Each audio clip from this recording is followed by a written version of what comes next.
So today I'm going to be doing a video on how to change the driver's side actuator for the heater control on a PX Ford Ranger. Apparently Ford says to do this procedure you have to remove the whole dash. Today I'm going to show you that you don't have to remove the whole dash, that you can do it without removing the dash and with just the use of a couple of basic tools. Now there's already a video on YouTube on how to do the passenger side one, which is basically this one right here, which is pretty easy to get to. There's also one on the driver's side, which is a lot harder to get to, and that's what I'm going to be covering today. So one of the first things that the car's going to do if you've got a faulty heater actuator is when you turn your controls on and basically you go to adjust the temperature, as you can see, it's going to start making all these funny noises. It's also going to be doing that while you're driving as well, which is really annoying. Another thing I thought I'd mention, also I noticed that when this actuator motor failed, it would blow cold air out one side, which I'm assuming was the other actuator was working fine, and it'd blow slightly warmer air out this side. No matter what you had this temperature set at, like if it was on cold, this side was always cooler and this side was hotter. So first thing you want to do is pop off this little access point to the fuse box. So next thing that's going to come out is this little surround that sits underneath the heater controls, and you can just basically, it's just clipped on, so you should be able to just sort of unclip it like that and pull it out. As you can see, it's just got a couple of clips there, and all the way up here.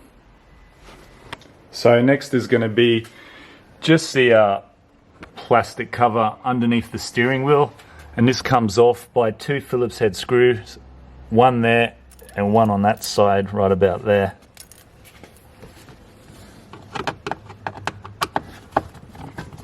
Once you got both of your screws off, it just simply just pulls off like that. It's got a couple of clips that also hold it on, which you can see there, and there. So once you got that plastic cover underneath the steering wheel off, you're going to have T30 Torx. I think it's a T30 Torx. Right there, which will come out real easy.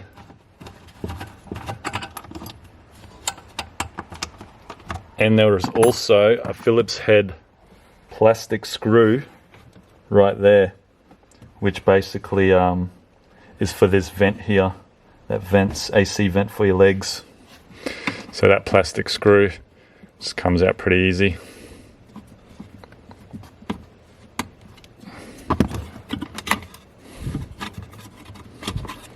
Lower section of the vent, which comes straight out. And also there is a T30 Torx underneath the duct that holds the duct in place.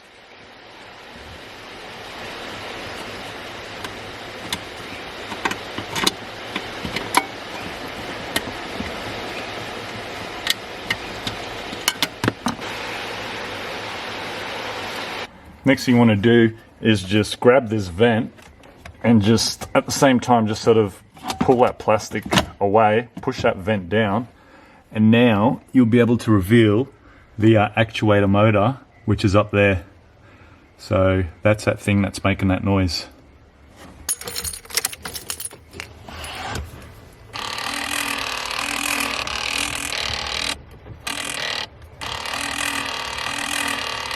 So as you can see, it has two screws which are visible and one which is not visible, and I'm going to show you how to get that one out that's not visible.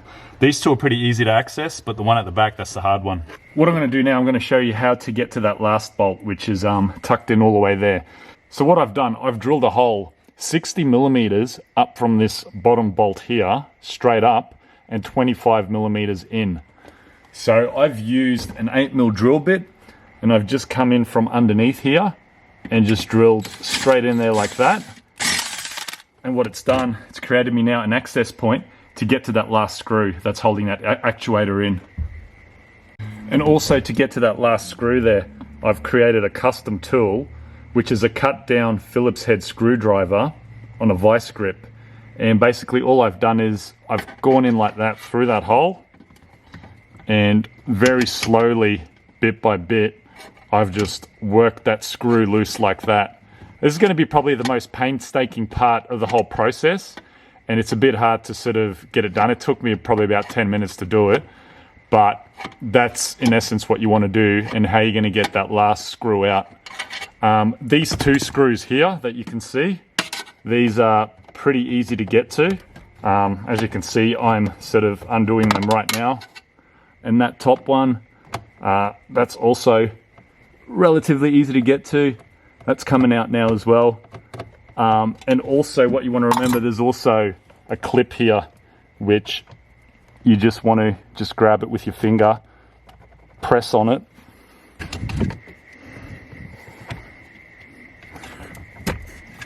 There we go. So once you've got all your screws out, that actuator should just come straight out. There you go. Also, I thought I'd just quickly mention that the actuator, well, in my car anyway, it came out with this plastic sort of bracketry. So just be wary that it might pop out with that. You can just put this straight back in without too many dramas.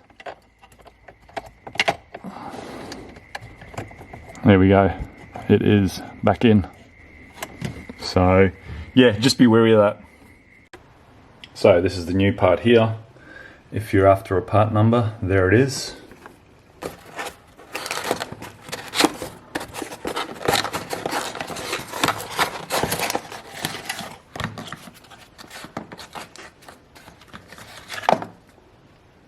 There you go, looks exactly like the other one. So putting it back in, you just want to make sure that that white bracket there is in place properly. And once you're sure that's back in place, it's time to get the actuator and refit that. So a bit of a tip, when refitting this actuator, you just want to make sure that this part here matches up with that white bracket there. There's a little bit of a cutout there, as you can see right there. You just want to make sure that matches up with the bracket that's already up there.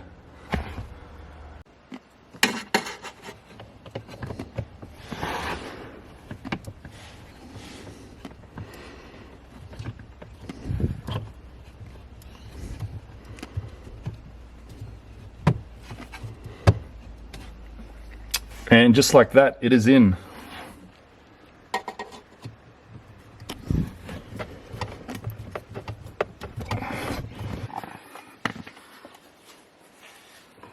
And last but not least, don't forget the plug.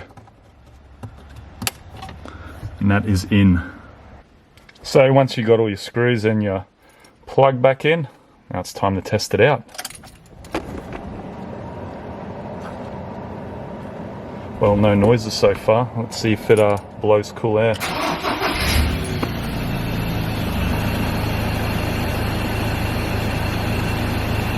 Well, it's not making any more noises, and we've got cool air coming through both of the sides. So that is a win.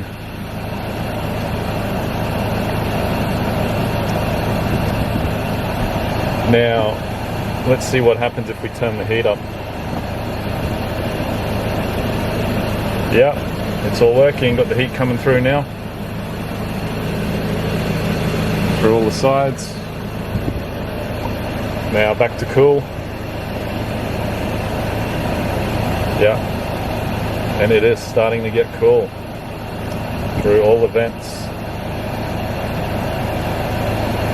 So this is just a video of the actual actuator in operation. As you can see, it goes to the other side for hot, and it comes back down for cold.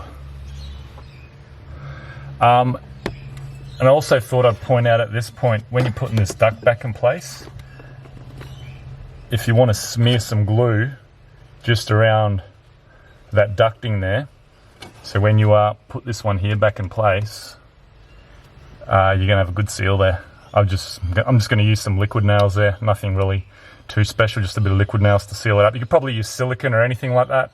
It's up to you, whatever you want to use. Even silicone will be fine. Might even use silicone instead. But yeah, that's for this duct that's been pulled out of the way. So now is the step where you put everything back together. So putting it back together is the opposite of taking it apart, so I'm not going to go into too much detail with it all, but it's all pretty straightforward. And approximately 5 minutes later, and everything is now back together. It took me a little while longer because I've got a CB radio down there, so it's a little bit more stuffing around with that. But all in all, it is done and finished. Whole job probably took me, I'd say maybe, if I wasn't filming, an hour and a half, maybe 2 hours. So definitely a lot quicker than pulling the dash apart. So that's it for this video. If you found this video informative in any way, feel free to hit that like button so other Ford Ranger owners can find it and help them solve problems on their Ford Ranger. Till next time, see you guys later. I don't know where I am, I don't know where you take me, I don't know where you take me. I just follow your trail and I'm losing your mind and I'm losing your head. Let me escape from this unlove.